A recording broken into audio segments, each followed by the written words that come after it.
na sequência dessa carta da Faria Lima, saiu a coluna do Speer, né, o Juliano Speer, que é o antropólogo autor do livro O Povo de Deus. Eu não tenho nenhum problema para dizer aqui no ar isso. Não achei que o livro contribuiu com o debate político em relação aos evangélicos, não achei.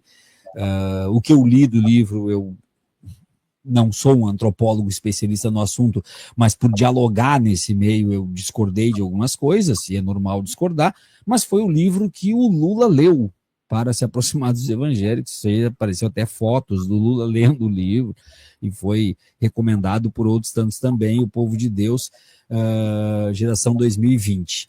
E na coluna dele ele colocou: Faria Lima profetiza, evangélicos derrotarão Lula em 2026. E ele escreve: se a pobreza no país caiu para o menor patamar desde 2012, segundo o IBGE, por que a popularidade do governo Lula despenca? Uma análise que circula entre banqueiros e investidores da Faria Lima aponta o crescimento dos evangélicos como motivo.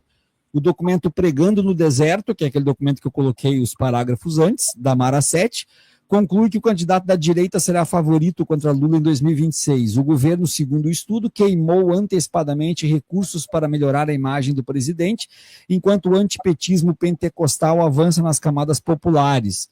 O estudo indica que os evangélicos rejeitam mais a esquerda por serem conservadores e acreditarem que a prosperidade vem de Deus como recompensa pelo esforço, não como algo que é provido pelo governo. É desejo esperançoso. Faria Lima, ao contrário da Universidade de São Paulo, está mais para Paulo Guedes do que para Fernando Haddad. Isso aqui não é nenhum tipo de novidade, né? Em que medida essa conclusão reflete a vontade do mercado de enfraquecer um governo de esquerda? Mesmo entre investidores, a percepção é que a dificuldade do governo não é com religião ou costumes, mas com renda e custo de vida. Somos mais cautelosos nas conclusões, afirma Silvio Cassione, analista sênior da Eurásia. A inflação de alimentos é um problema mais sério para a reeleição de Lula. Cassione reconhece a importância do tema, mas defende que o recuo da inflação terá mais impacto do que o crescimento do eleitorado evangélico para medir as chances de esquerda.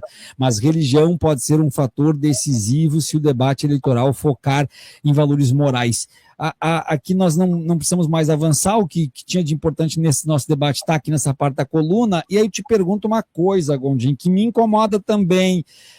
Analisar a questão evangélica, a pauta evangélica, a causa evangélica, única e exclusivamente pela questão econômica, em detrimento das questões não só éticas e morais, como de fé também, dogmáticas, não é um erro, Gondim?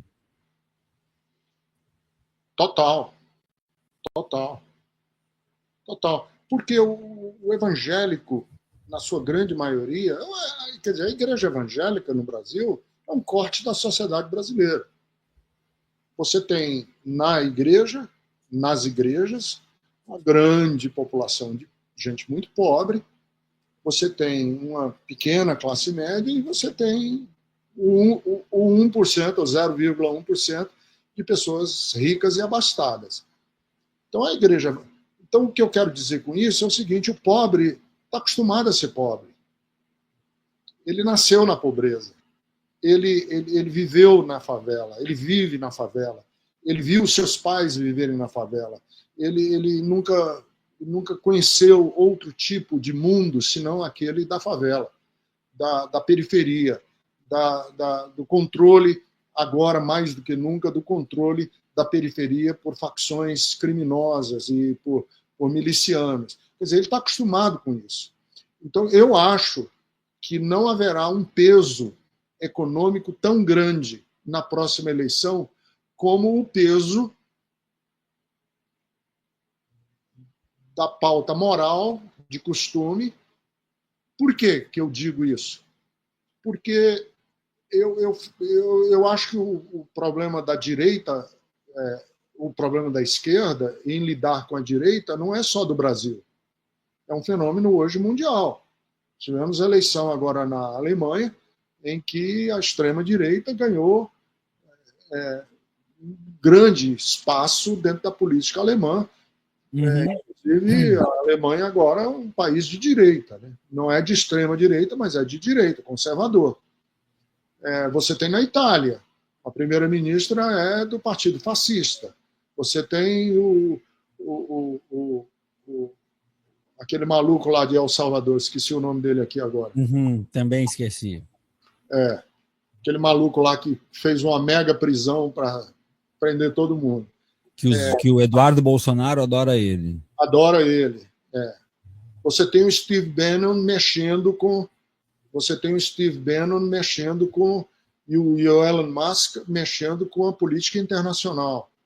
Então, eu acho que nós temos que ver o seguinte: essa é a pergunta fundamental para a eleição de 2026, no diálogo com os religiosos. Qual é a jugular em que o vampiro da extrema-direita vai se alimentar nessa próxima eleição? Jugular evangélica, religiosa, católica, carismática. Qual é o ponto onde ele vai parasitar? Eu acho que o ponto em que ele parasita são essas pautas morais de medo, né? Terror moral, espanto moral, abortista, LGBT, transgênero. O Trump elegeu-se nos Estados Unidos, claro, ele navegou nas áreas da economia, navegou. Mas o que trouxe espanto, eles foram ver o que é que causa mais medo no americano. O que causa mais medo no americano é as nossas fronteiras estarem fragilizadas. Então ele investiu nisso aí, bateu nisso aí, criando coisas totalmente absurdas, como o que ele disse que as pessoas estavam comendo gatos e cachorros lá na cidade de Ohio. Absurdo. E quer saber de uma coisa? Ninguém estava comendo gato e cachorro nessa cidade. Ele culpou os haitianos de estarem comendo gatos e cachorros nessa cidade. Ninguém estava comendo, ninguém, não houve isso. Foi absolutamente mentira. Era uma mentira deslavada, mas quer saber de uma coisa? Ele ganhou a eleição nessa cidade. Claro. Na cidade, ele ganhou a eleição nessa cidade. Então, nós estamos né, naquilo que é o seguinte: não importa se é verdade, importa Exatamente. se causa medo, se causa espanto. Então, vamos fazer a seguinte pergunta ao governo: o que é que causa medo e espanto na população evangélica brasileira? O que causa medo e espanto para eles? Com certeza não é a economia, eles estão acostumados. Exatamente. Obrigado, Gondim, por dizer isso aqui, claro e bom tom, porque eu falo isso 200 mil vezes, mas como eu não sou pastor, não sou do meio evangélico, as pessoas não param para ouvir. As pessoas teimam dizer não, porque quando diminuir o valor do feijão e arroz, a gente ganha os votos evangélicos. Não é assim. Não ganha. Não é tudo uma questão econômica, não é. Olha, é impressionante. O Sara aí nos bastidores pede um corte desse momento da fala do pastor Ricardo Gondim, tá? Pede um corte desse momento para a gente compartilhar nos cortes do canal, porque isso aí precisa, isso precisa andar, porque senão as pessoas vão continuar com essa ideia. Nós já temos um outro corte do Sérgio Duzilek também sobre isso, do ano passado, tá? Então, a gente precisa, porque as pessoas continuam com aquela questão de o que ganha voto é o preço do arroz e do feijão, é o preço da carne. Isso é uma... Aí eu te faço uma pergunta, Gondim, um pouco mais indo para a causa dessa falta de análise.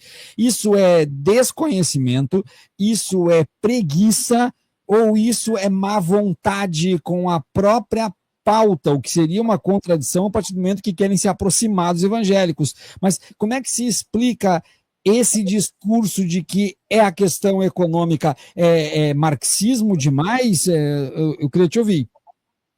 Olha, é isso tudo que você falou e mais um que você não mencionou. É preconceito. Exato. É preconceito. A esquerda acha o seguinte: evangélicos não vamos levar na valsa. Evangélicos o Lula dizia assim, eu vou fazer o dia do cantor gospel. Uhum. Ele fez isso. Eu falei, esses caras estão ficando loucos. Eles acham que isso aí vai ganhar voto. Vamos fazer o dia da Bíblia, o dia do não sei o quê. Vamos abrir uma praça e botar lá os 10 mandamentos. Não é isso. Então, há um preconceito. Por que há esse preconceito?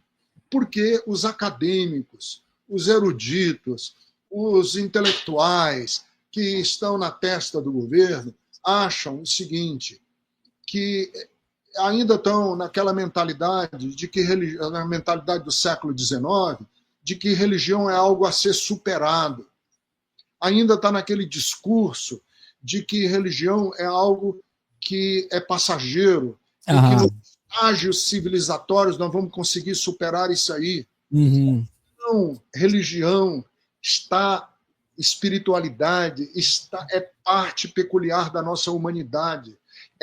Isso é considerar pastor bestaloide, considerar que quem está envolvido com espiritualidade é necessariamente um alienado.